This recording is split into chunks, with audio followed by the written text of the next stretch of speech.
क्या कुछ उम्मीद की जा सकती है, या ये जानने के लिए सीधे रुख करते हैं अपनी संवाददाता नंदिता डागर से। नंदिता, क्या कुछ उम्मीद की जा रही है? आज 7वें दौर की ये बैठक है। तनाव को कम करने के लिए लगातार जो भारत जिस रोड मैप को तैयार करने की बात कर रहा है, उसको लेकर आज क्या कुछ बातचीत आगे बढ़ सकती है?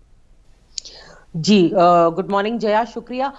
इस बैठक में जो कि एक्सपेक्ट कर रहे हैं कि Indian side of line of actual control यानी कि चुशूल में शुरू होने वाली है। करीब 11 बजे का समय इसका है। उसमें जैसे कि आपने सारी डिटेल्स दे ही दिए हैं, तो एक नई ये बात बताना चाहूंगी कि इसमें इंडिया जो कल चाइना स्टडी ग्रुप की बैठक हुई थी, जिसमें हमारे डिफेंस मिनिस्टर थे, फॉरेन अफेयर्स मिनिस्टर थे, चीफ ऑफ डिफेंस स्टाफ थे और तीनों सर्विस चीफ्स थे, साथ में नेशनल सिक्योरिटी एडवाइजर भी थे।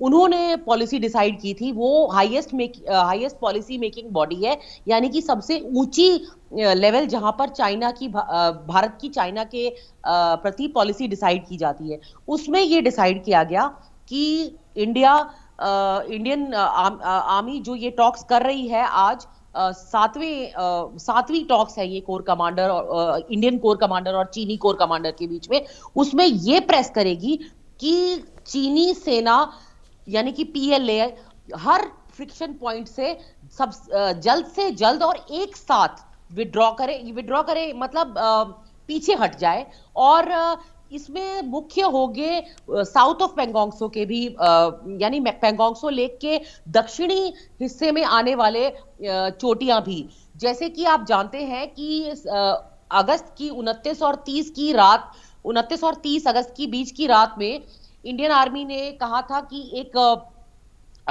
प्रीएम्प्टिव एक्शन उन्होंने लिया था, क्योंकि उन्हें चाइना की फौज कुछ एग्रेसिव मनूवर्स करती हुई नजर आ रही थी।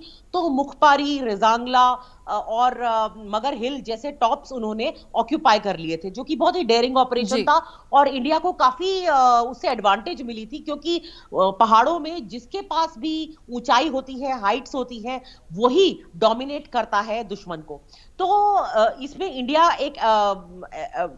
एक अच्छी पोजीशन में आ गया था। तो पिछली कोर कमांडर लेवल की टॉक्स हुई थी, जिसका आपने जिक्र किया जया, 21 सितंबर को, उसमें चाइनीज आर्मी कह रही थी कि हम तब विड्रॉ करेंगे जब आप यहां से विड्रॉ करें, बिल्कुल। जिसको इंडिया ने बिल्कुल खारिज कर दिया। और अब ये जो मीटिंग होनी है, उसमें इंडिया चाइनीज पीएलए को बता देगा, यानी कि ऑफिशियली अपना ऑपोजिशन दर्ज कराएगा कि वो कैलाश रेंजेस यानी कि मगर हिल, रेजांगला, गुरुंग हिल और मुखपारी के ऊपर से विड्रॉ नहीं करेगा।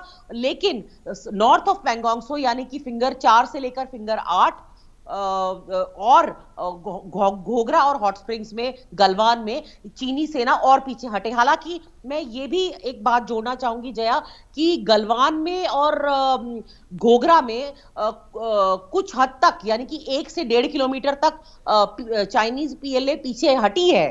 और हटी थी अगस्त में, जब national security adviser Ajit Doval और चाइना के रिप्रेजेंटेटिव वांग यी के बीच में बात हुई थी, तो वहां पे हटे थे वो। लेकिन उससे इंडिया संतुष्ट नहीं है और चाहता है कि और पीछे जाए।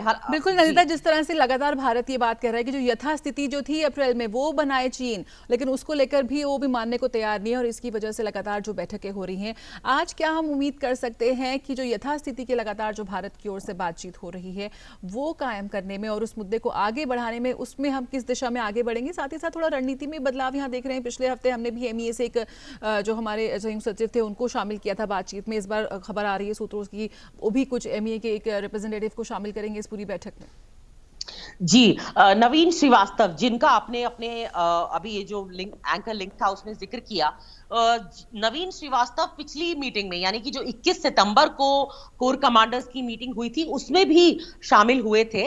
और ये इसलिए किए, और इनके साथ लेफ्टिनेंट जनरल पीजी के मेनन, अभी हमारा नेतृत्व लेफ्टिनेंट जनरल हरिंदर सिंह कर रहे हैं और उनका जल्द ही इसी महीने रिटायर होने का समय आ गया है। इसीलिए उनके जो सक्सेसर होंगे, यानी कि जो उनको रिलीव करेंगे उस पोस्ट पर, लेफ्टिनेंट जनरल पीजी के मेनन, वो भी इन वार्ताओं में शामिल हैं। तो इससे इंडिकेशन मिलता है कि India is in for the long haul, यानी कि इंडिया को मालूम है कि ये इतनी जल्दी सुलह होने वाली चीज नहीं है, ये इसको सुलझने में काफी टाइम लग सकता है। इसीलिए वो एक तरह से कंटिन्यूटी के बने रहे तो एक लेफ्टिनेंट जनरल मेनन को भी बुलाया गया है, जो कि यहाँ के कोर कमांडर होने वाले हैं। साथ में आपने जिक्र किया नवीन श्रीवास्तव का, वो पिछली मीटिंग में भी मौजूद थे, और वो इसलिए क्योंकि इंडिया चाहता है कि एक जॉइंटनेस या एक सिनर्जी दिखाए विदेश मंत्रालय, यानी कि हमारी इंडिया की फॉरेन मिनिस्ट्री और डिफेंस मिनिस्ट्री के बीच में, क्योंकि शंघाई कोऑपरेशन ऑर्गेनाइजेशन एससीओ की जो बैठकें मॉस्को में हुई उसमें भी एक कंटिन्यूटी थी। वहां हमारे रक्षा मंत्री राजनाथ सिंह और चीन के रक्षा मंत्री और हमारे फॉरेन अफेयर्स मिनिस्टर जयशंकर और उनके फॉरेन अफेयर्स मिनिस्टर वांग यी ने मुलाकात की थी, तो एक सिनर्जी थी। बिल्कुल, तो आज देखते हैं क्या कुछ निकल कर आता है। तो भारत और चीन सेनाओं के बीच कोर कमांडर स्तर की 7वें दौर की आज बातचीत होनी है। इस पर लगातार हम नजर बनाए हुए हैं और नंदिता आपसे आगे भी संपर्क करते रहेंगे। फिलहाल बहुत बहुत शुक्रिया आज के एजेंडा में हमसे जुड़ने के लिए।